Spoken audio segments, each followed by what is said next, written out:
매달 제때 계좌로 꽂히는 500만 원 덕분에 강남 사모님들 모이는 교회에서 어깨 좀 펴고 다니셨나 봐요. 그래서 본인이 진짜 재벌가 사모님이라도 된 줄 착각하셨나 본데 절 낳아주신 부모님이 어머니 입에 오르내릴 냄새나는 거지인가요? 정말 기가 차서 말이 안 나오네요. 제가 이 완벽한 가정을 깨기 싫어서 이혼 못할 줄 아셨어요? 좋습니다. 오늘부터 어디 한번 손가락이나 빨아보세요. 어머니 품에서 재롱이나 떠는 저 귀한 아들내미가 다음 달 고급 영양제나 사드릴 수 있는지 두고 보자고요. 구독 버튼 눌러주시고 오늘 이야기 함께 들어보시죠. 종업원이 마지막 요리인 구절판을 상에 올리고는 고개를 숙인 채 뒷걸음질로 나갔다. 이윽고 드르륵 소리와 함께 미닫이 문이 닫혔다. 달칵 가벼운 문단속 소리가 나자 서울 마포구의 이 최고급 한정식집 홀에서 들려오던 왁자지껄한 소음이 완벽하게 차단되었다. 상 한가운데 놓인 신선로에서는 보글보글 뜨거운 김이 피어오르고 있었다. 시어머니 조장숙 여사는 노숟가락을 집어들어 국물을 두어 번 휘젓기만 할 뿐 그릇에 덜지는 않았다. 대신 숟가락을 그릇 가장자리에 탁탁 부딪혀 날카로운 소리를 냈다. 지아야. 나는 새우를 까던 손을 멈추고 냅킨을 뽑아 손을 닦은 뒤 고개를 들어 시어머니를 쳐다보았다. 우리 대준이 다음 달에 날 잡을 거다. 이 조장숙 여사는 의자 등받이에 기댄 채 턱을 살짝 치켜들었다. 그녀의 시선이 상 위에 깔린 수십 개의 반찬 접시를 넘어 내 얼굴에 꽂혔다. 사돈댁에서 집을 해온다는데 우리 쪽에서도 당연히 예단을 번듯하게 해야지. 너도 이 집맛 며느리 노릇한 지 벌써 3년째잖니? 대준이 결혼식 예단은 내가 스폰서 좀 해라. 많이도 필요 없고 한 5천만 원이면 남부럽지 않게 예물하고 옷 맞출 수 있을 거다. 시어머니 옆에 앉은 시동생 김대준은 고개 한번 들지 않은 채 스마트폰 액정만 빠르게 문질러댔다. 조용한 룸 안에 울려 퍼지는 게임 효과음이 유난히 귀에 거슬렸다. 내 남편 김대우는 방금 입에 떡갈비를 구겨 넣던 참이었다. 그 말을 듣자마자 씹던 턱을 멈칫하더니 이내 물잔을 들어 한 모금 마셨다. 그러고는 마치 그 떡갈비가 세상에서 제일 흥미로운 물건이라도 되는 양상 위만 뚫어져라 쳐다보고 있었다. 나는 곧바로 대답하지 않았다. 대신 옆에 둔 캔버스백 지퍼를 열고 낡은 신문지로 세 겹이나 꼼꼼하게 싼 뒤 비닐봉지 2개로 꽁꽁 묶어둔 밀폐 용기를 꺼냈다. 신문지 가장자리는 이미 습기를 머금어 눅눅해져 있었다. 비닐을 풀고 뚜껑을 열었다. 알싸하게 푹 익은 김치 냄새가 순식간에 룸 안으로 확 퍼져나갔다. 친정 부모님이 어제 시골에서 갓 보내주신 김치예요. 나는 공용 젓가락을 들어 배추김치 한 조각을 조장숙 여사 앞 앞접시에 내려놓았다. 두 분이 직접 배추 농사지어서 담그신 겁니다. 어머니, 맛 좀 보세요. 반쯤 감겨있던 조장숙 여사의 눈이 휘둥그레졌다. 그녀는 마치 무슨 더러운 오물이라도 본 사람처럼 상체를 뒤로 확 젖히더니 즉각 손가락으로 코를 틀어막았다. 치워. 빨리 안 치워. 그녀의 목소리가 새카맣게 갈라졌다. 다른 한 손으로는 자기 얼굴 앞에서 요란하게 부채질을 해댔다. 이게 대체 무슨 냄새야? 너 지금 이 최고급 식당에서 이딴 걸 꺼내놓고 제정신이니? 방금 담근 새 김치라 배추랑 고춧가루밖에 안 들어가. 당장 치우라니까. 조장숙 여사가 상을 어찌나 세게 내리쳤는지 옆에 있던 물잔에서 물이 몇 방울 튀어올랐다. 그녀는 혐오스럽다는 듯 밀폐 용기를 노려보며 입꼬리를 실룩거렸다. 어휴, 촌것들은 어쩔 수가 없다니까. 보내온 물건에서도 어쩜 이렇게 구질구질한 냄새가 진동을 한대. 지아야, 내 부모 같은 그 냄새나는 거지 근성은 앞으로 우리 집에 들이지 마라. 우리 집안 채면 깎아먹는 것도 유분수지. 밭에서 캐낸 이런 썩은 잎사귀나 주워 먹고 사니 평생 이름도 못 들어본 그런 촌구석에 처박혀 사는 거 아니겠니? 그제야 스마트폰을 내려놓은 대준이 미간을 찌푸리며 코를 쥐어짰다. 형수님, 빨리 뚜껑 닫아요. 냄새가 너무 지독해서 밥을 못 먹겠네. 나는 비싼 파운데이션을 잔뜩 쳐바른 조장숙 여사의 얼굴을 물끄러미 바라보다가 옆에 있는 대준을 흘끗 보았다. 마지막으로 내 시선이 멈춘 곳은 대우였다. 대우는 젓가락을 내려놓고 헛기침을 했다. 그는 나를 바라보며 아주 능숙하게 달래는 척하지만 미세한 짜증이 섞인 말투로 입을 열었다.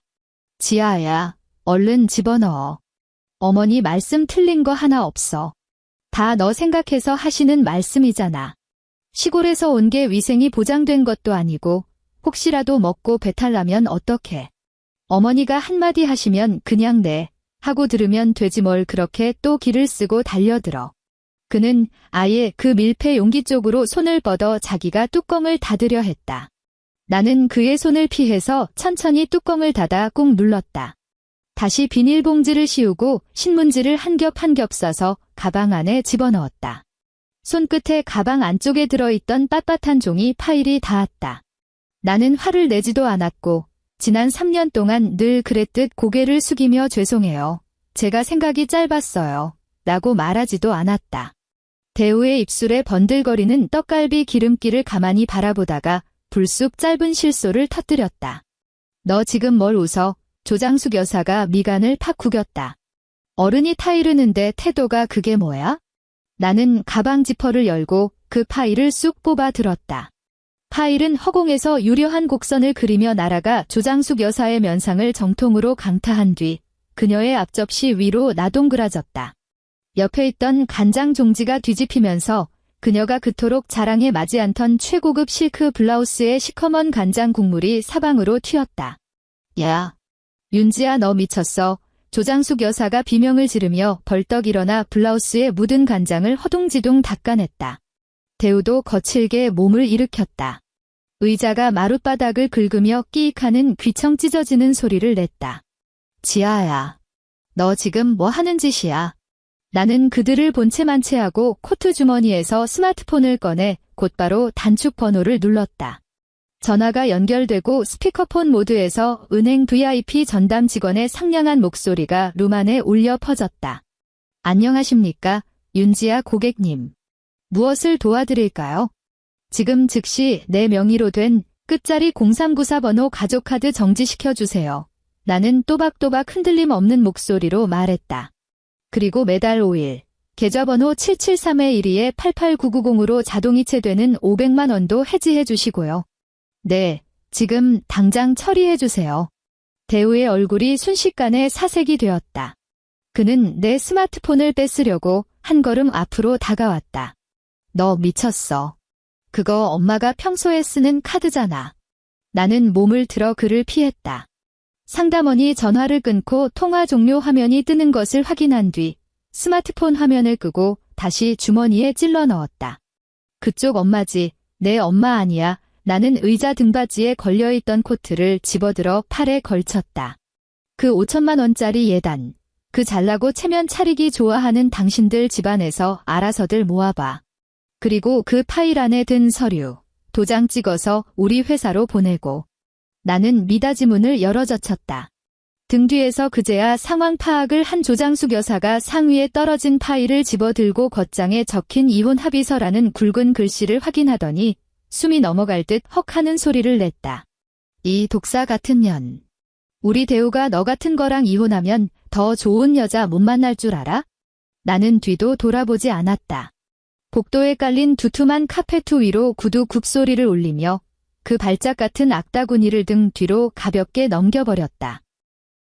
마포에서 차를 몰아 아파트로 돌아오는 데는 40분이 걸렸다. 한강변에 자리 잡은 이 고급 아파트는 전세금만 15억 원에 달했다.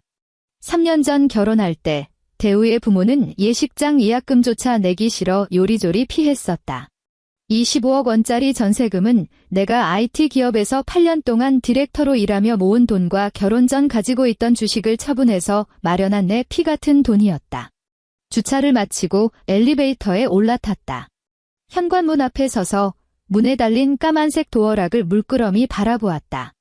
손가락을 뻗어 액정을 터치하자 번호판에 불이 들어왔다. 지난 3년간 사용했던 비밀번호, 시어머니의 생년월일을 눌렀다. 문이 열렸다.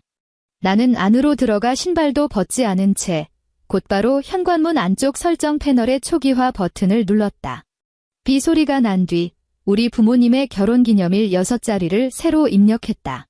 이어서 별표 버튼을 눌러 등록을 마쳤다. 집안은 쥐죽은 듯 고요했다.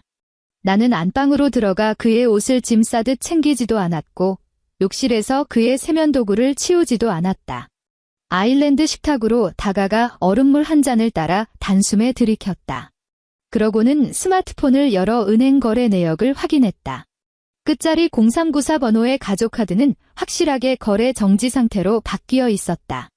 지난 3년 동안 이 카드에서 빠져나간 모든 결제 내역, 청담동 피부과, 현대백화점 에르메스 실적 채우기, 심지어 대준이가 어쩌다 클럽 가서 긁어댄 술값까지. 그 하나하나의 숫자들은 전부 내가 야근하고 밤새워가며 갈아 넣은 피땀이었다. 벽시계 바늘이 밤 10시 반을 가리키고 있었다. 갑자기 도어락 번호 누르는 경쾌한 소리가 들려왔다. 1초 정도의 정적. 비밀번호가 틀렸습니다. 유문박에서 기계적인 여성의 음성이 울렸다. 이어서 훨씬 다급하게 번호를 누르는 소리가 났다. 대우는 자신이 번호를 잘못 눌렀다고 생각했는지 세 번째로 다시 시도했다. 세 번째 오류 알림음이 울리자마자 초인종이 미친 듯이 울리기 시작했다. 나는 물잔을 내려놓고 아주 여유롭게 현관 쪽으로 걸어가 월패드 통화 버튼을 눌렀다. 화면이 켜지고 분노와 술기운에 시뻘겋게 달아오른 대우의 얼굴이 액정에 나타났다. 그는 넥타이를 거칠게 풀어 헤친 채 폼으로 들고 다니는 그 잘난 서류 가방을 쥔 손으로 카메라를 뚫어져라 노려보고 있었다. 윤지아. 문 열어 스피커를 타고 넘어오는 그의 목소리에는 당당하다 못해 뻔뻔한 질책이 묻어 있었다. 너 지금 무슨 똥고집을 부리는 거야? 비밀번호를 바꾸다니 이게 무슨 짓이야? 빨리 안 열어? 나 오늘 하루 종일 시달려서 피곤해 죽겠는데 너랑 이런 유치한 소꿉장난이나 할 시간 없다고. 나는 화면 속 익숙한 얼굴을 가만히 보고 있자니 문득 소름 돋게 낯선 사람처럼 느껴졌다. 어머니 댁으로 가 나는 마이크에 대고 아무런 감정의 동요 없이 말했다. 이 아파트 전세금에 당신 돈은 단돈 1원도 안 들어갔어. 당신은 여기 서 있을 자격 없어. 너 진짜 미쳤어. 대우의 목소리가 당장 8옥타브는 튀어올랐다. 그는 주먹으로 현관문을 쾅쾅 내리치기 시작했다. 둔탁한 파열음이 복도 전체를 쩌렁쩌렁 울렸다. 나 내 남편이야. 남편을 집에서 내쫓겠다는 거야 지금?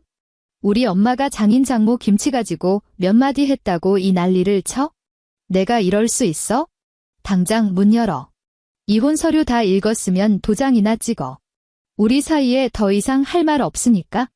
내가 손을 뻗어 통화를 끊으려 하자 대우도 내 의도를 눈치챘는지 이성을 완전히 잃어버렸다. 그는 반걸음 뒤로 물러서더니 발을 들어 올려 현관문을 발로 차기 시작했다. 육중한 방화문이 요란하게 흔들리며 벽까지 희미하게 덜덜 떨리는 듯 했다. 윤지야, 이 미친 여자야. 당장 기어 나와. 내까짓게 돈 좀 있다고 유세 떠는 거냐? 문 안 열어. 나는 그 광기 어린 몸부림을 보며 일말의 망설임도 없이 스마트폰을 들어 112에 전화를 걸었다. 수고하십니다. 여기 서울 서초구 반포동인데요. 남편과 별거 및 이혼 절차를 밟고 있는데 지금 남편이 집 문 밖에서 미친 듯이 문을 부수며 강제 진입을 시도하고 있습니다. 제 신변에 심각한 위협을 느끼고 있어요. 나는 아파트의 상세 주소를 또박또박 불러주었다. 네, 접근 금지 가처분 신청도 할 예정입니다. 당장 출동 좀 부탁드립니다. 전화를 끊고도 나는 현관을 떠나지 않았다. 화면 앞에 꼿꼿이 선 채 그가 문밖에서 짐승처럼 으르렁거리고 발길질을 해대는 꼴을, 그리고 주변 이웃집 문들이 슬며시 열렸다가 황급히 닫히는 모습을 고스란히 지켜보았다. 10여 분쯤 지났을까 제복을 입은 경찰관 2명이 복도 CCTV 화면 안으로 들어섰다. 그들은 재빠르게 다가가 아직도 문을 걷어차고 있는 대우의 양팔을 좌우에서 낚아챘다. 대우가 거칠게 반항하며 고개를 돌리다가 경찰을 발견하는 순간 그 오만방자하던 표정이 순식간에 차갑게 얼어붙었다. 선생님, 신분증 제시해 주십시오. 안에 계신 분이 주거침입 및 난동으로 신고하셨습니다. 대우의 얼굴이 불그락푸르락 변하더니 그는 더듬거리며 변명하려 애썼다. 아, 아닙니다. 경찰관님. 여기 우리 집입니다. 안에 있는 사람 제 아내고요. 부부싸움을 좀 했는데 아내가 비밀번호를 바꿔버려서. 경찰이 그를 빤히 쳐다보며 물었다. 이 집 세대주가 누구로 되어 있습니까? 대우는 꿀 먹은 벙어리가 되었다. 입만 뻐끔거릴 뿐 단 한 글자도 내뱉지 못했다. 나는 월패드의 통화 버튼을 누르고 바깥의 경찰관을 향해 말했다. 경찰관님, 수고 많으십니다. 이 집은 제 개인 자금으로 얻은 전셋집이고 세대주도 저 혼자입니다. 저희는 현재 이혼 소송 중이며 저는 저 남자가 제 주거지에서 즉시 퇴거할 것을 요구합니다. 대우가 고개를 획쳐들고 카메라를 쏘아보았다. 그의 두 눈에는 믿을 수 없다는 경악과 지독한 굴욕감이 소용돌이치고 있었다. 그는 이를 뿌득뿌득 깔며 가슴을 크게 들썩였지만 경찰관들의 엄중한 시선 앞에서는 끝내 아무 짓도 하지 못했다.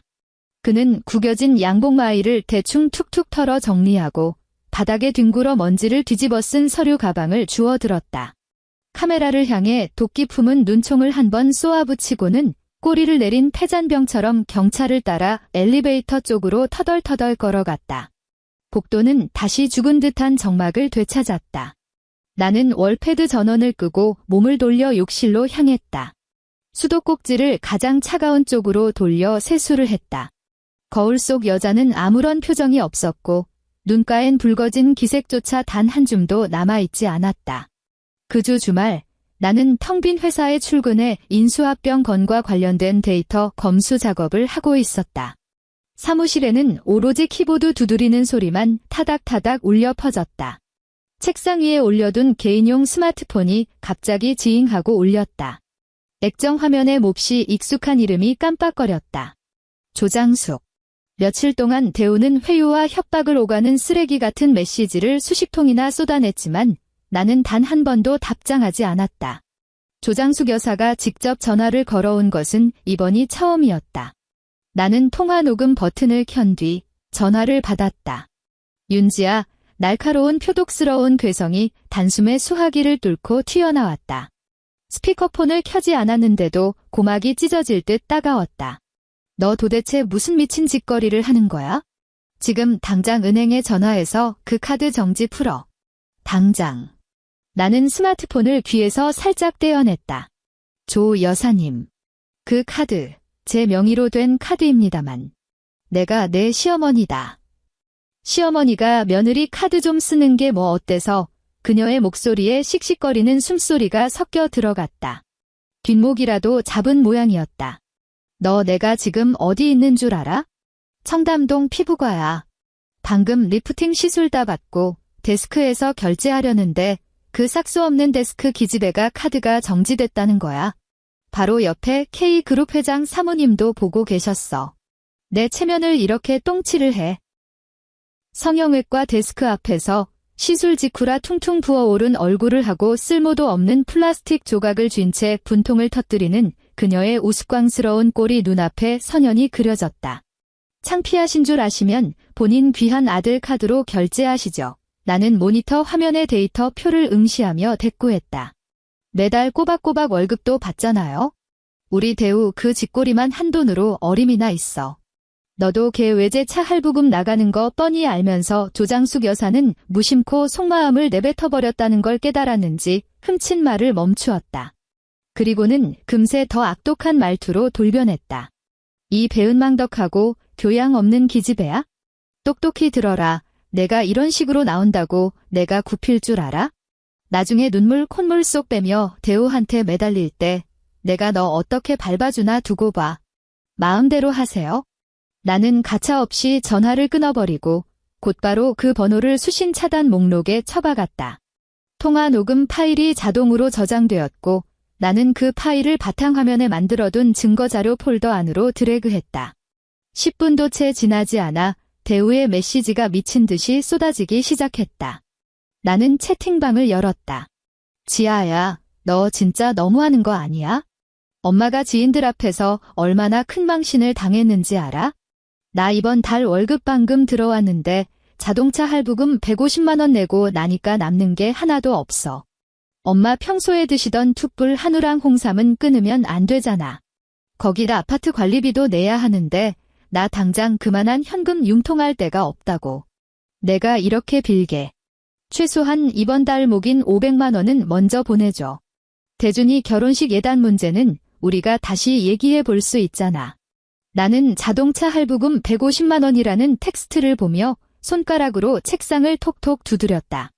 회사 동료들 앞에서 허세 부린답시고 기어코 뽑아버린 그 외제차 선수금은 내가 대줬고 할부는 자기가 책임지겠다고 호언장담하더니 세후 300만 원짜리 월급에서 할부금 떼고 개인 용돈 쓰고 나면 번듯한 밥 한 끼 사 먹을 돈도 없는 주제에 지난 3년 동안 시댁 식구들 입고 먹고 쓰는 모든 비용은 내 계좌에서 자동이체되는 그 500만 원에 철저히 기생하고 있었다.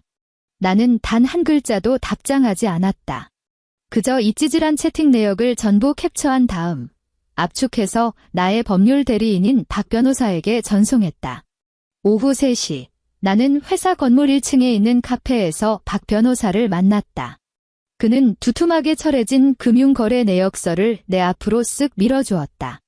윤 디렉터님. 이게 지난 3년간 고객님 계좌에서 시댁 쪽으로 빠져나간 자금 흐름 명세입니다. 박 변호사가 빽빽하게 그어진 붉은색 밑줄을 가리키며 말했다. 매월 고정적으로 송금된 생활비 외에도 시어머니 피부과 및 의료비, 시동생 대학 등록금, 심지어 시댁 가전제품 수리비까지 전부 디렉터님의 메인 계좌에서 다이렉트로 결제되었습니다. 반면 남편분이 공동생활비에 기여한 비율은 수학적으로 제로에 수렴합니다. 이 정도 증거면 그 인간 팬티 한 장 못 건지고 쫓겨나게 만들 수 있습니까? 나는 시럽을 한 방울도 넣지 않은 아이스 아메리카노를 한 모금 빨아들였다. 차고 넘칩니다. 전세금 15억의 자금 출처도 매우 투명합니다. 디렉터님의 특유재산과 개인소득으로 이루어진 것이라 남편은 단돈 10원도 가져갈 수 없습니다. 그 박 변호사가 안경을 추어올렸다. 하지만 남편 측 생각은 영 다른 모양이더군요. 방금 저희 로펌 쪽으로 내용 증명을 하나 보내왔습니다. 내가 한쪽 눈썹을 치켜 올렸다. 내용 증명이요? 그렇습니다. 그 박 변호사가 다른 서류처를 넘기며 직업적인 조소가 섞인 말투로 말했다. 상대방 변호사가 보낸 서면을 보면 남편이 비록 경제적 기여는 없으나 혼인 기간 3년 동안 가사노동을 전담하고 정서적 위안을 제공했으므로 아내 명의의 전세보증금 15억 원 중 절반인 7억 5천만 원에 대해 재산 분할을 청구하겠다고 억지를 부리고 있습니다. 가사노동이요. 나는 그 네 글자를 뚫어져라 쳐다보았다.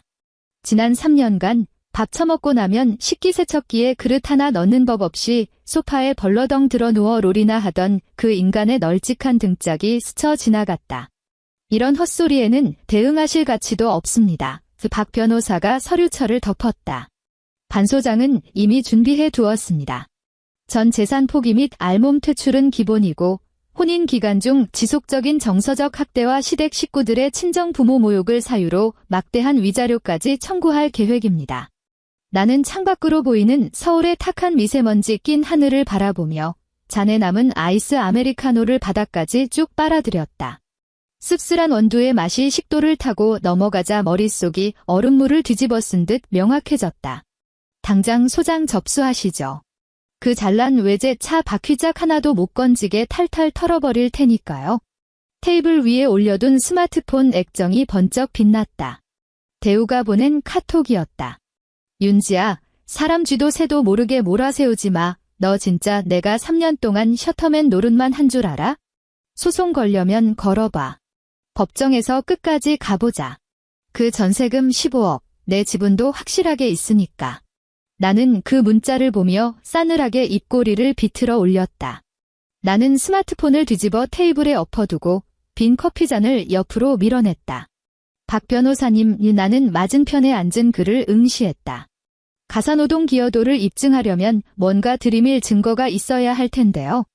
제가 김대우 그 인간을 잘 아는데 집에서 간장 종지가 엎어져도 손가락 하나 까딱 안 하던 인간입니다. 도대체 무슨 증거를 제출했다는 거죠? 박 변호사는 다른 서류 봉투를 여러 컬러로 인쇄된 사진 몇 장을 꺼내 내 앞으로 내밀었다. 이게 방금 상대 측 변호사가 보충 증거자료로 제출한 사진들입니다. 나는 시선을 내렸다. 첫 번째 사진, 편안한 실내복 차림의 대우가 다이슨 청소기를 쥐고 거실 러그 위에 서 있는 뒷모습. 두 번째 사진, 그가 싱크대 앞에 서서 설거지용 수세미를 들고 있는 모습. 세 번째 사진. 종량제 쓰레기 봉투 2개를 양손에 든 채 엘리베이터 거울에 대고 찍은 셀카였다. 그 사진들을 노려보자니 위장에서 생리적인 구역질이 치밀어 올랐다. 이 사진들 촬영 일자 좀 보시죠에 나는 검지손가락으로 사진 우측 하단에 찍힌 날짜를 톡톡 쳤다. 첫 번째 사진은 작년 10월입니다. 저희 부모님이 서울에 병원 진료차 올라오셨을 때 장인 장모 앞에서 점수 좀 따겠다고 10분 동안 청소기 돌리던 날이고요. 두 번째 사진은 재작년 설날 조장숙 여사가 자기 친구들 데려와서 고스톱 칠 때 그 인간이 과일 접시 몇 개 씻던 날입니다. 그리고 대망의 세 번째 사진은 나는 쓰레기 봉투를 들고 찍은 셀카를 집어들었다. 이날 게임에서 희귀 아이템 뽑고 기분 째진다고 밑에 편의점에 캔맥주 사러 가면서 김에 쓰레기 봉투 2개 들고 내려간 게 전부입니다. 고작 이거랍니까? 네, 이게 전부입니다. 박 변호사가 다시 안경을 추어 올렸다. 상대방은 이런 조작된 일상의 파편들을 긁어 모아서 비록 경제적 수입은 적지만 가정에서 아내를 위해 헌신적으로 가사를 분담하고 따뜻한 정서적 안식처가 되어준 가정적인 남편이라는 프레임을 짜고 있습니다. 심지어 3장짜리 진술서까지 첨부했는데 디렉터님이 밤늦게까지 야근할 때 집에 불을 켜놓고 기다렸다느니 업무 스트레스로 인한 아내의 히스테리를 전부 인내로 품어주었다느니 하는 눈물겨운 소설을 써놨더군요. 나는 그만 실소를 터뜨리고 말았다. 조용한 카페 안에서 내 웃음소리가 꽤나 이질적으로 울렸다. 박 변호사님, 나는 웃음기를 싹 지우고 가방에서 태블릿 PC를 꺼내 전자계약서 몇 장을 띄웠다. 지난 3년간 제가 한 달에 2번씩 가사도우미 아주머니에게 고정적으로 이체한 급여 내역입니다. 이건 청소업체에서 발행한 3년치 현금 영수증 내역이고요. 이 다잇은 청소기 구매 영수증 보세요. 제 명의 신용카드로 긁었습니다. 심지어 저 사진에서 입고 있는 실내복 쪼가리조차 제가 현대백화점에서 사다 준 겁니다. 나는 태블릿 PC를 박 변호사 쪽으로 밀었다. 정서적 위안이요? 저한테 지난 3년간 김대우 인간의 게임 접속 로그 기록이 있습니다. 매일 밤 8시부터 새벽 2시까지, 주말은 풀타임 접속. 이 데이터는 저희 회사 개발팀 지인한테 부탁해서 싹 다 추출해 둔 겁니다. 그 인간이 절 위해 켜둔 건 따뜻한 거실 조명이 아니라 듀얼 모니터에서 뿜어져 나오는 블루라이트였습니다. 박 변호사는 태블릿 화면의 데이터를 매섭게 훑어내리더니 두 눈에 강렬한 만족감을 번뜩였다. 그는 펜을 꺼내 수첩에 무언가를 빠르게 갈겨쓰기 시작했다. 윤 디렉터님. 제가 생각했던 것보다 훨씬 더 완벽하게 무장을 맞춰두셨군요. 조정기일 열리면 이 자료들 그 인간 면상에 한 장 한 장 처박아 주실 수 있겠죠. 나는 박 변호사의 눈을 똑바로 응시했다. 그 잘난 주둥이에서 다신 헛소리 한마디 못 나오게 짓밟아 주세요. 원하시는 대로 해드리겠습니다. 박 변호사가 펜을 다듬며 수첩을 덮었다. 3일 뒤, 퇴근 시간. 나는 회사 로비를 빠져나와 지하 주차장으로 향했다. 지하 2층으로 막 들어섰을 때 대각선 뒤쪽에서 다급한 발걸음 소리가 들려왔다. 윤지아. 나는 걸음을 멈추고 뒤를 돌았다. 대우가 5걸음쯤 떨어진 곳에 서 있었다. 평소에 짝 빼입고 다니던 맞춤 정장은 온데간데 없고 보풀이 잔뜩 일어난 회색 니트 쪼가리에 아우터를 대충 걸친 꼬락선이었다. 헝클어진 머리칼의 눈 밑에는 시퍼런 다크서클이 턱 밑까지 내려와 있었다. 내가 사준 그 외제차는 멀지 않은 주차 구역에 처박혀 있었는데 꽤 오랫동안 세차를 안 한 듯 차체 위로 뽀얀 먼지가 겹겹이 쌓여 있었다. 그는 내 앞으로 성큼성큼 다가왔다. 씩씩거리는 가슴팍이 거칠게 오르내렸다. 너 진짜 법원에 소장 접수했냐? 그는 이를 부득부득 갈며 말했다. 텅 빈 지하 주차장에 그의 원망 섞인 목소리가 메아리 쳤다. 빈몸으로 나가라고? 거기다 정신적 위자료 청구. 이야, 윤지아. 너 사람 피 말려주길 작정이야? 나는 아무 대꾸 없이 그를 싸늘하게 내려다보았다. 코트 주머니 속에 찔러 넣은 손가락으로 자연스럽게 스마트폰 측면의 음성 녹음 단축키를 눌렀다. 말 좀 해봐. 내 침묵에 더욱 이성을 잃은 그가 한 걸음 더 바짝 다가왔다. 그 15억짜리 전세금, 그래, 내 돈으로 한 거 맞아. 하지만 우리 부부잖아. 결혼한 이상 그건 공동 재산이라고. 너 지금 나 길거리에 나앉게 생겼는데 우리 엄마랑 나보고 당장 노숙이라도 하라는 거야? 당신 통장에 매달 꼬박꼬박 꽂히는 세후 300만 원 있잖아. 나는 너무나도 평온한 목소리로 팩트를 짚어주었다. 서울역에서 노숙하면서 국밥 사 먹기엔 꽤 오랫동안 쓸 수 있는 돈 같은데 300만 원으로 대체 뭘 하라고. 그가 허공에 대고 손을 거칠게 휘저었다. 자동차 할부금만 150만 원이야. 거기다 엄마 약값의 생활비, 대준이 결혼 자금은 또 어쩌고. 내가 카드를 정지시켜버리는 바람에 우리 엄마는 지금 교회 사모님들한테 비웃음 당할까 봐 집 밖으로 한 발짝도 못 나가고 계셔. 어제 집에서 얼마나 서럽게 우셨는지 내가 알기나 해? 그쪽 엄마지, 내 엄마 아니야. 나는 그날 한정식 집에서 했던 말을 똑같이 되풀이했다.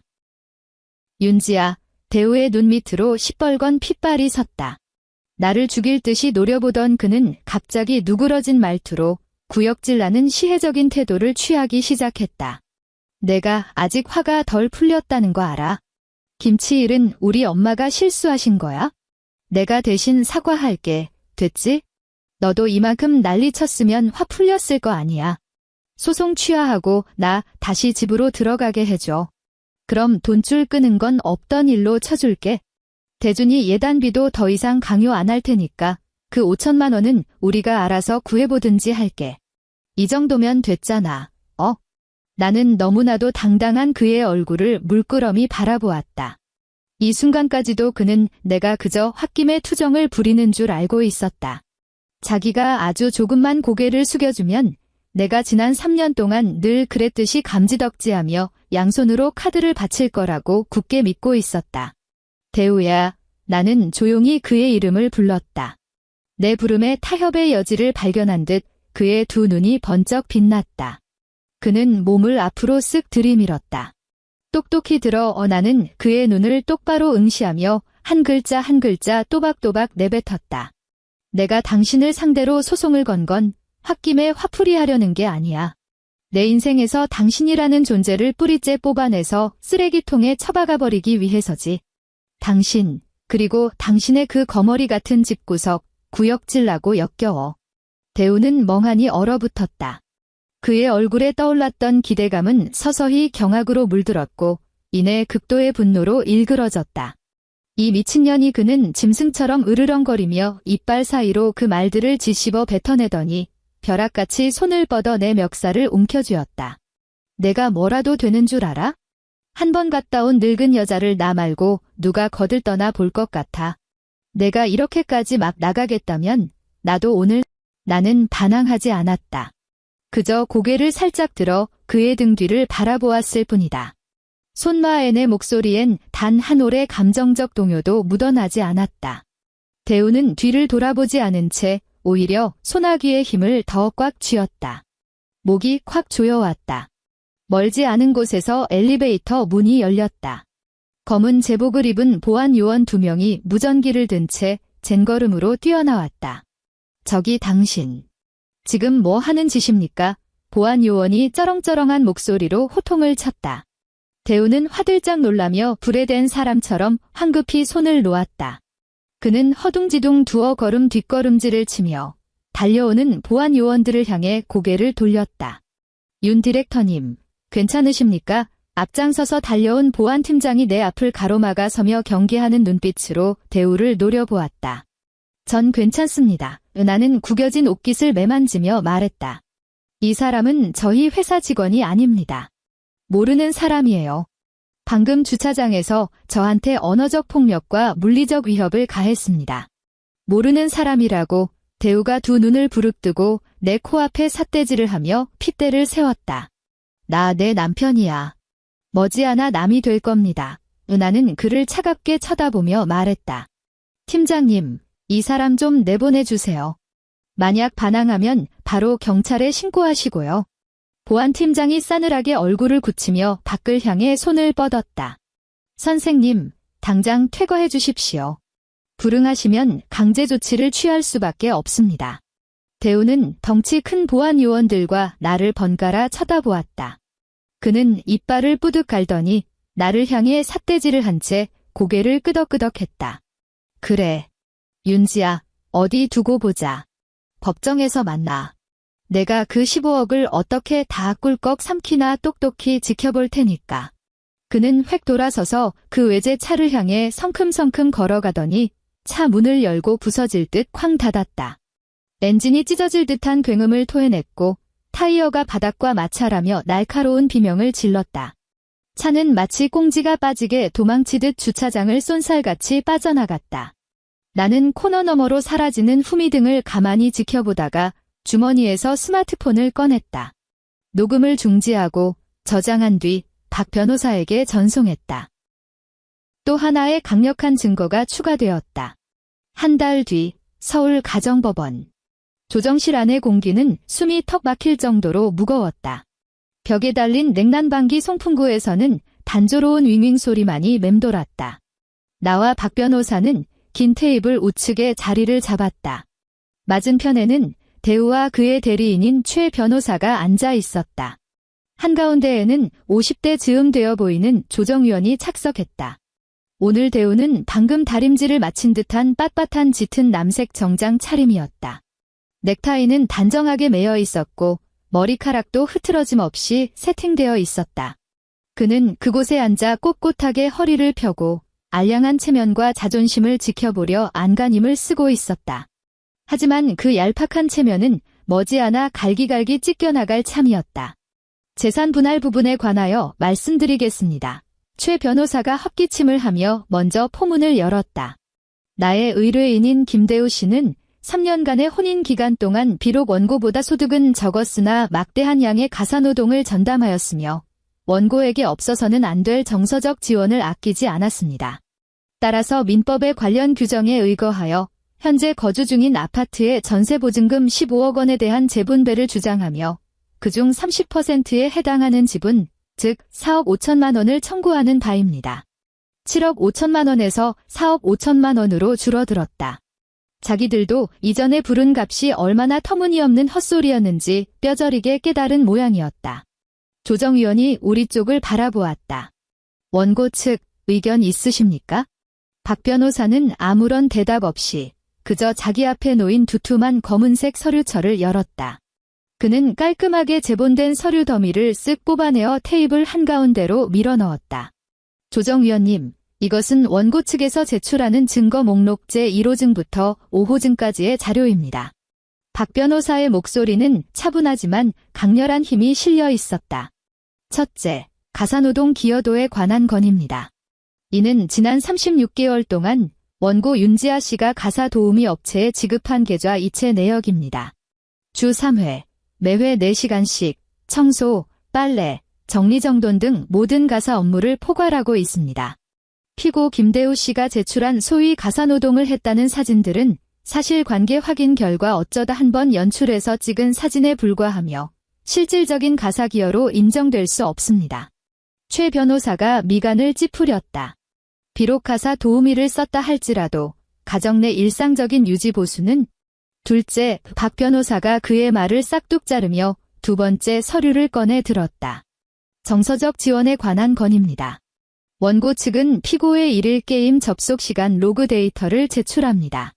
피고는 퇴근 후 대부분의 시간을 전자오락에 쏟아부었으며 원고와 의미 있는 부부간의 정서적 교감을 나눈 바가 전혀 없습니다. 그뿐만 아니라 피고는 원고의 동의도 없이 원고 명의의 가족 카드로 게임 아이템을 수차례 결제하였고 그 누적 금액만 1,200만 원에 달합니다. 대우의 안색이 미세하게 파리해졌다. 무릎 위에 올려둔 그의 두 손이 꽉 쥐어져 주먹이 되었다. 이건 모두 부부 사이의 사소한 생활상일 뿐입니다. 최 변호사가 애써 변명하려 들었다. 부부란 본디. 가장 핵심적인 사안은 바로 이 부분입니다. 박 변호사는 상대의 말을 완벽하게 무시한 채 세 번째 서류를 빼들었다. 그 서류에는 붉은색 형광펜으로 동그라미가 빽빽하게 쳐져 있었다. 이 자료는 피고의 모친인 조장숙 씨, 그리고 피고의 동생인 김대준 씨가 지난 3년간 원고로부터 직접적으로 취득한 경제적 이익 명세서입니다. 매월 500만 원의 고정생활비 이체 내역, 청담동 미엘 피부과의 VIP 회원권 결제 기록, 현대백화점에서의 수차례 고액 결제 내역, 김대준 씨의 4학기 불량 대학 등록금, 그리고 피고 본인이 몰고 다니는 외제차의 선수금 및 3년치 자동차 보험료 등이 이에 포함됩니다. 박 변호사는 고개를 들어 맞은편의 최 변호사를 향해 칼날 같은 시선을 던졌다. 피고의 급여 계좌 거래 내역을 살펴보면 그의 월 세후 소득은 겨우 300만 원에 불과합니다.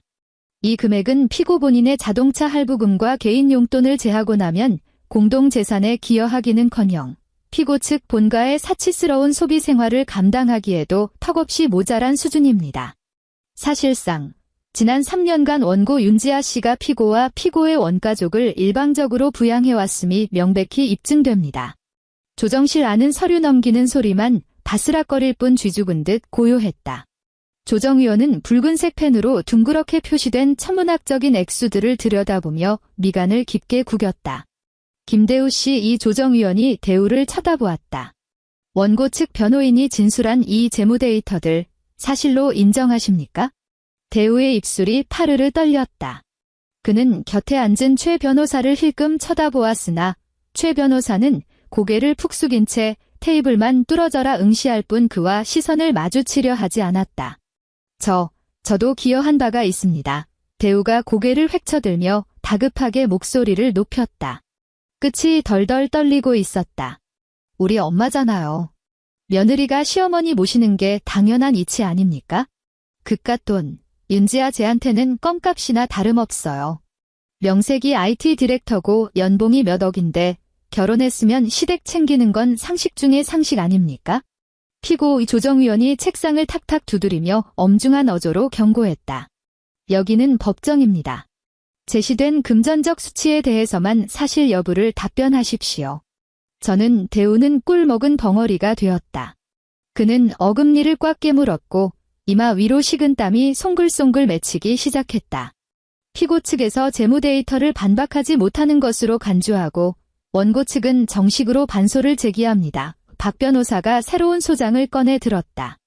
피고와 피고의 가족이 장기간에 걸쳐 원고를 상대로 경제적 착취를 일삼았고 원고가 더 이상의 부양을 거부하자 언어폭력과 물리적 위협을 가한 사실을 근거로 원고 측은 피고의 전 재산 포기 및 알몸 퇴출을 요구하며 원고에게 위자료 5천만 원을 배상할 것을 청구하는 바입니다.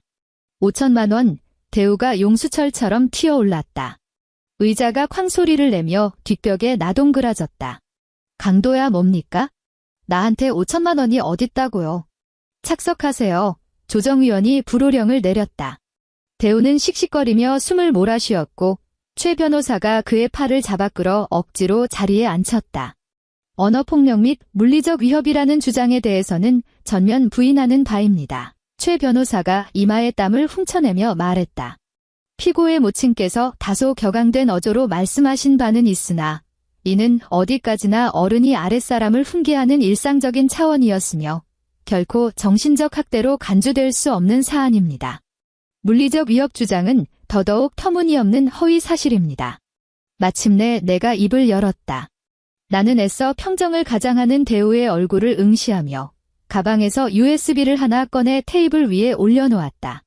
조정위원님, 이 안에 녹음 파일 2개가 들어있습니다. 첫 번째 파일은 지난달 마포구의 한 식당에서 피고의 모친이 저와 제 친정 부모님을 향해 퍼부은 폭언이 녹음된 것입니다. 두 번째 파일은 피고가 지하주차장에서 저에게 가한 협박과 폭행 미수 현장을 녹음한 자료입니다. 나는 USB를 앞쪽으로 스윽 밀어주었다. 첫 번째 음성 파일을 지금 이 자리에서 재생해 주실 것을 요청합니다. 최 변호사가 사색이 되어 손을 내저었다. 이건 절차상 맞지 않습니다. 당사자 간의 사적인 녹취를 해당 증거 자료는 이미 재판부에 신청하여 합법적인 증거로 채택되었습니다. 박 변호사가 노트북을 돌려 세우더니 USB를 꽂고 오디오 파일을 더블 클릭했다. 일말의 정적도 없이 조장숙 여사의 귀를 찢는 듯한 악다구니가 고요한 조정실 안을 꽝꽝 울렸다. 어휴, 촌것들은 어쩔 수가 없다니까. 보내온 물건에서도 어쩜 이렇게 구질구질한 냄새가 진동을 한대. 지아야, 내 부모 같은 그 냄새 나는 거지 근성은 앞으로 우리 집에 들이지 마라. 우리 집안 체면 깎아먹는 것도 유분수지. 밭에서 캐낸 이런 썩은 잎사귀나 주워 먹고 사니 평생 이름도 못 들어본 그런 촌구석에 처박혀 사는 거 아니겠니?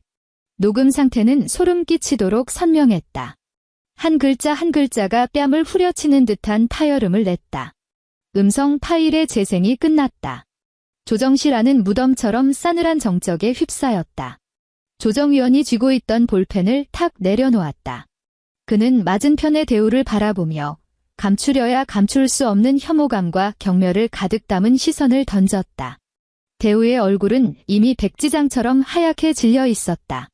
그는 숨을 헐떡이며 가슴을 펄떡거렸고 양손으로는 바지 단을 미친 듯이 움켜쥐어 손가락 관절이 시퍼렇게 질려 있었다.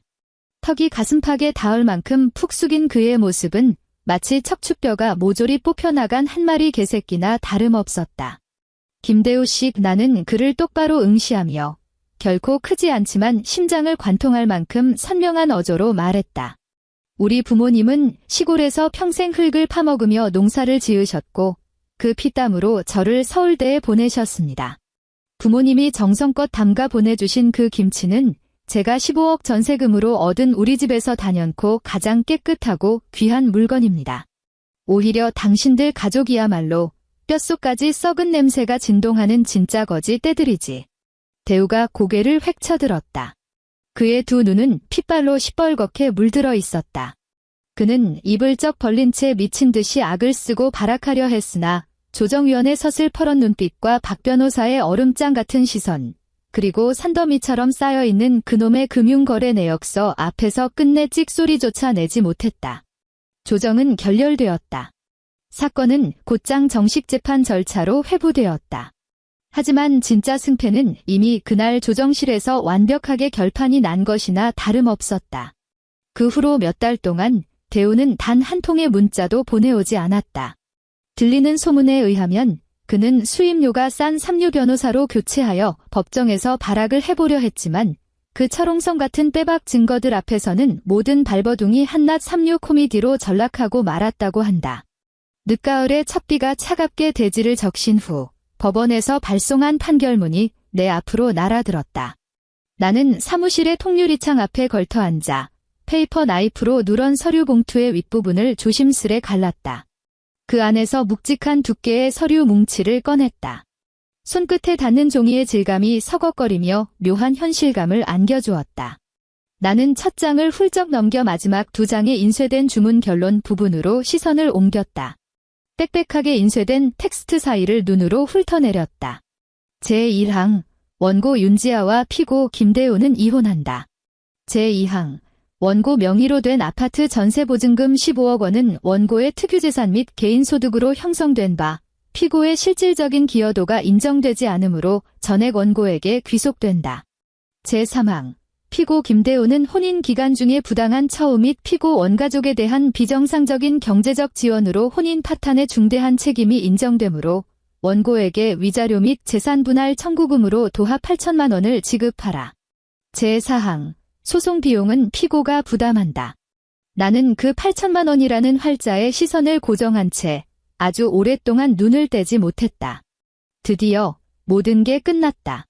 3년 1000일이 넘는 기나긴 시간 동안 숨죽여 삼켜야 했던 우라통, 수십 번도 넘게 한도 초과를 찍어대던 신용카드, 밥상머리에서 늘상 바닥을 향해야 했던 내 굽힌 고개.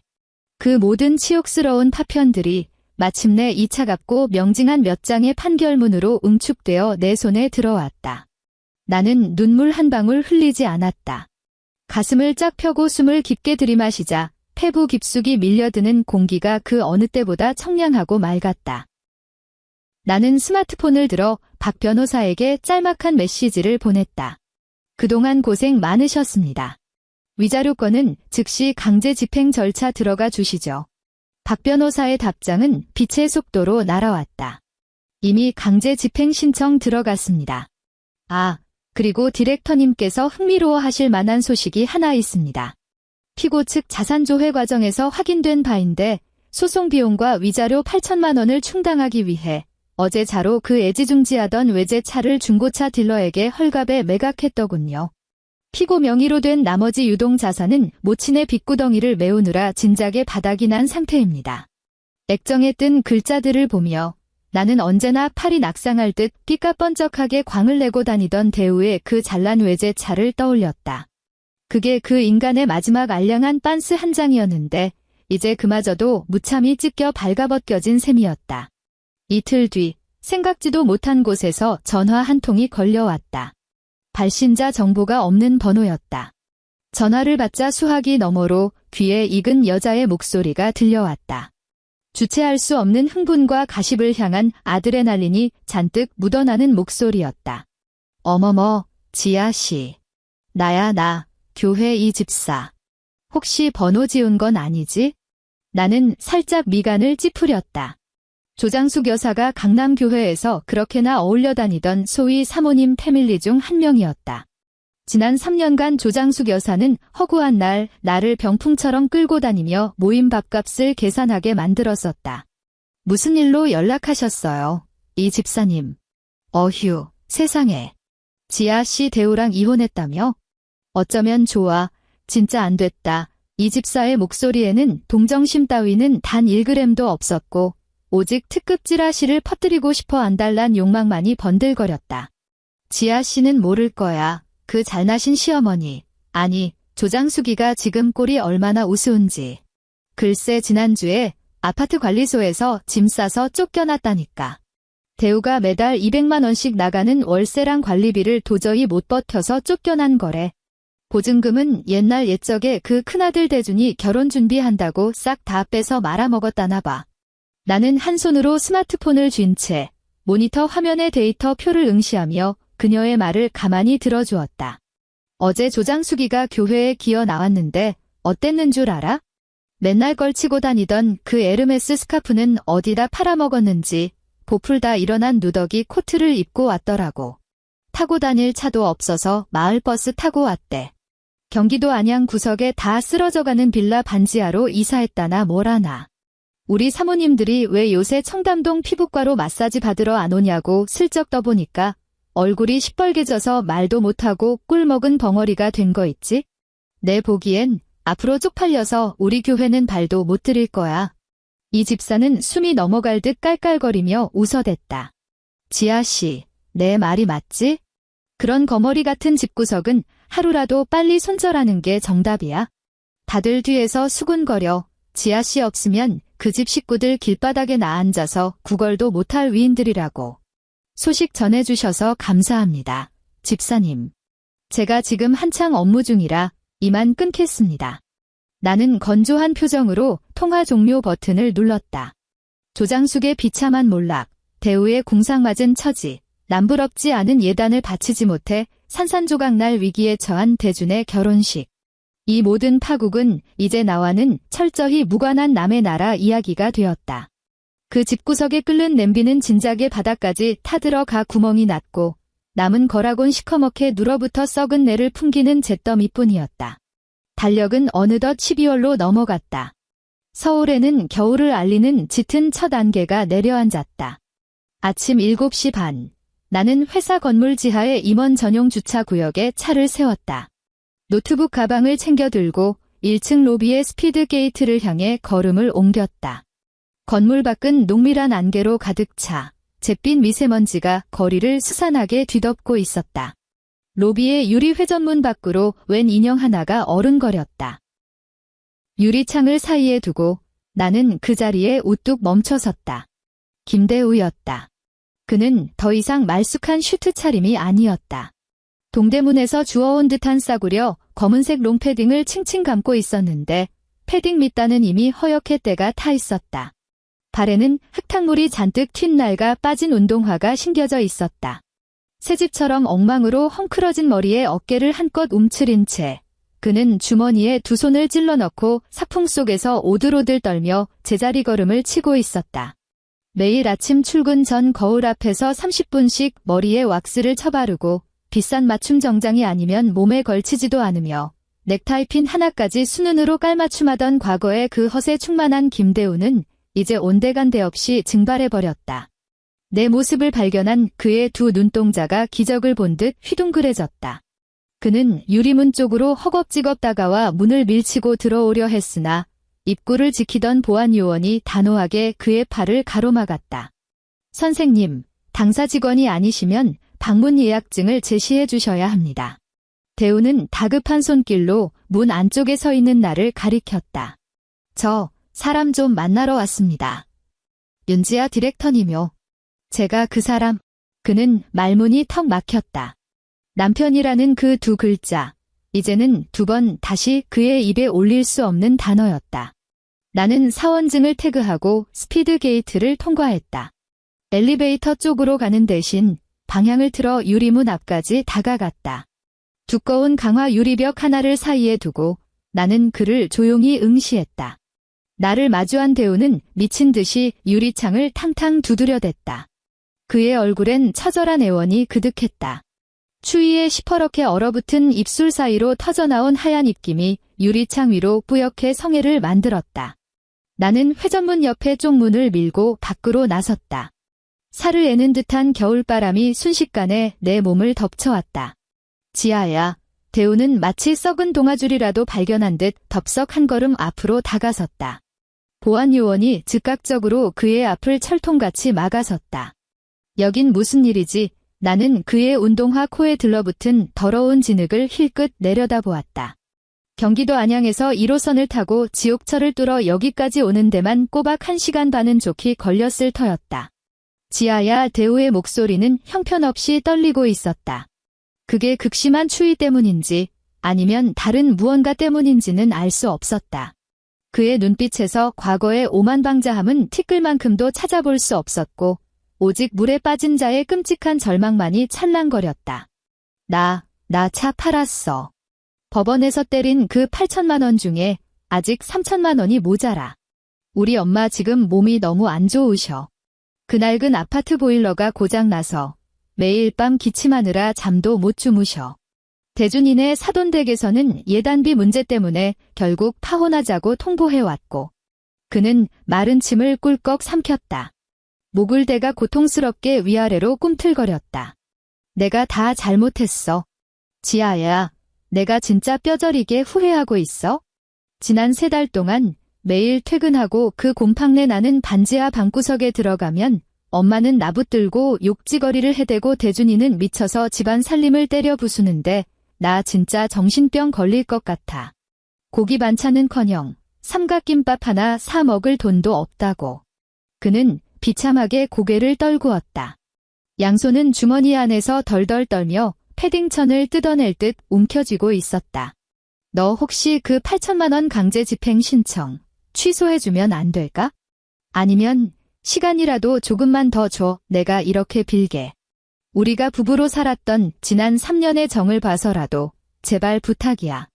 나는 눈앞에 서 있는 이 비루한 남자를 물끄러미 응시했다. 지난 3년, 그는 내가 마련한 고급 아파트에서 사시사철 완벽한 온도의 중앙난방을 누리고 매일 산지 직송으로 배달되는 2플러스 한우를 씹어 넘기며 내 돈으로 뽑은 외제차를 몰고 회사 동료들 앞에서 거들먹거렸다.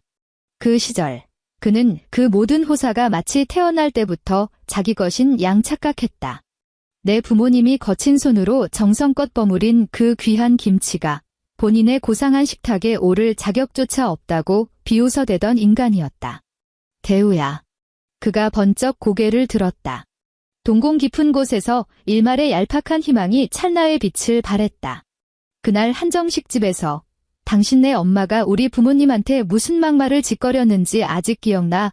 나는 오늘의 날씨를 묻는 것처럼 지극히 건조한 어투로 그의 핏발선 눈을 똑바로 쳐다보며 말했다. 우리 부모님 보고 냄새나는 거지라고 했지? 그분들이 땀 흘려 보내주신 음식에서 구질구질한 빈티가 난다고 했잖아. 대우의 안색이 순식간에 잿빛으로 허물어졌다. 그럼 지금 꼬리말이 아닌 당신 자신을 한 번 봐의 내 시선은 그의 떡진 머리카락에서 시작해 싸구려 패딩을 거쳐 흙탕물이 눌어붙은 남루한 운동화 코에 머물렀다. 누구한테 빌붙지 않으면 단 하루도 제 힘으로 살아남지 못하는 진짜 냄새나는 거지가 과연 누구일까? 대우의 입술이 경련을 일으키듯 파들거렸다. 그의 눈시울이 시뻘겋게 달아오르며 눈물이 핑 돌았지만 그는 단 한마디의 반박조차 내뱉지 못했다. 그제야 그는 자신이 잃어버린 것이 단순히 한도 끝도 없이 돈을 뽑아 쓸 수 있는 지갑 같은 아내가 아니라 자신이 발딛고 숨쉬며 기생해온 완벽한 세계 그 자체였다는 사실을 뼈저리게 깨달은 것이다. 나는 두 번 다시 그를 뒤돌아보지 않고 훈훈한 온기가 감도는 로비 안으로 발걸음을 돌렸다. 윤 디렉터님, 보안 요원이 내 등 뒤에서 깍듯이 허리를 숙였다. 밖에 저 사람, 저 모르는 사람입니다. 나는 앞만 본 채 차갑게 지시했다. 앞으로 두 번 다시 우리 회사 건물 반경에 발 들이지 못하게 하세요. 알겠습니다. 엘리베이터 문이 내 앞에서 부드럽게 열렸다. 나는 안으로 들어가 최고층 버튼을 눌렀다. 가벼운 무중력 상태가 몸을 감쌌다. 나는 매끄러운 엘리베이터 벽면에 등을 기댄 채 빠르게 치솟는 층수 알림판을 묵묵히 올려다보았다. 문득 내 낡은 캔버스백 안에 담겨있던 그 묵직한 밀폐 용기가 머릿속을 스쳤다. 그날 밤 집으로 돌아와 나는 젖은 신문지를 한 겹 한 겹 정성스레 벗겨내고 그 용기를 냉장고 가장 깊숙한 칸에 소중히 밀어 넣었었다. 다음 날 똥이 트자마자 나는 새하얀 쌀밥을 갓 지어냈다. 오직 그 배추김치 한 접시만을 곁들여 밥솥 바닥까지 싹싹 긁어달게 비워냈었다. 푹 익어 알싸하고 시큼한 그 김치의 풍미가 입안 가득 퍼질 때 그건 곧 눈부신 햇살과 정직한 흙, 그리고 오랜 시간이 빚어낸 거룩한 맛이었다. 앞마당에 쭈그려 앉아 허리 한 번 못 펴고 배추를 씻어내던 우리 아버지의 땀방울, 빨간 고무장갑을 끼고 배춧잎 사이사이에 정성껏 양념을 치대시던 우리 어머니의 억센 손맛이었다. 그것은 단연코 이 세상에서 가장 깨끗하고 숭고한 맛이었다. 띵 하는 경쾌한 알림음과 함께 엘리베이터가 최고층에 멈춰섰다. 문이 스르륵 열리자 복도의 전면 유리창을 통과한 아침 햇살이 내 어깨 위로 눈부시게 쏟아져 내렸다. 나는 은은한 커피 향이 감도는 사무실의 공기를 가슴 벅차게 들이마시며 하이힐을 신고 새털처럼 가벼운 발걸음으로 내 디렉터 룸을 향해 걸어갔다. 저들의 냄비 속 썩은 물은 진작에 다 말라 비틀어졌지만 내 진짜 빛나는 인생은 이제 막 뜨겁게 끓어오르기 시작했으니까. 오늘 준비한 이야기는 여기까지입니다. 여러분 모두 늘 행복하시길 바라며 저희는 다음 이야기에서 또 뵙겠습니다.